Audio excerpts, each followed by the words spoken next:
more often than not, it seems that society is controlled by a system of unfair justice, where giant corporations can torture human beings, violate civil liberties, and completely destroy the environment. And after all that's said and done, they can even sue the victims and win. It truly is liberty and justice for some. To go over the most egregious cases of the two-tiered injustices, and I'm joined by BTS producer Manuel Rapolo. What is going on, Manny? So there's so many cases that we can talk about on a local level to state level to federal level.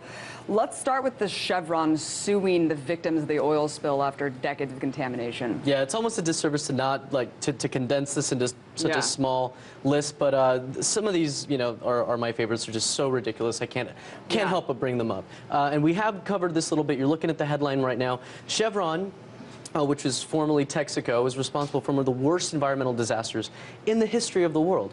We're talking about 16.5 billion gallons of crude oil just deliberately pumped into the rainforest in Ecuador because there was zero oversight.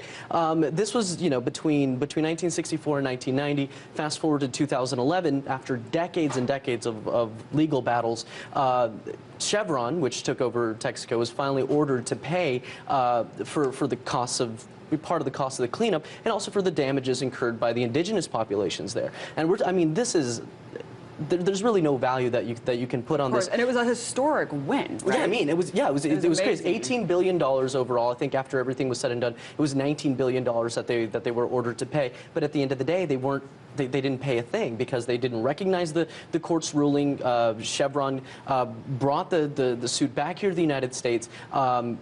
Indigenous people, their defendants are still trying to sue, but now Chevron is actually fighting back against the indigenous people of Ecuador and are actually countersuing them for defamation, saying that they've embellished the claim, saying that it's over-exaggerated. They're conspiring to racketeer against the company. And if you want to talk about who's conspiring here, we know that Chevron got their hands on countless emails from activists, journalists, people associated with this case, actually literally spying on the people that were behind the suit. So when you're looking at who's really conspiring against who, all fingers point to Chevron here, and it's really sad because at the end of the day, it's the indigenous people and the environment that suffers. It's such a disgrace. That is really a shocking case. And let's talk about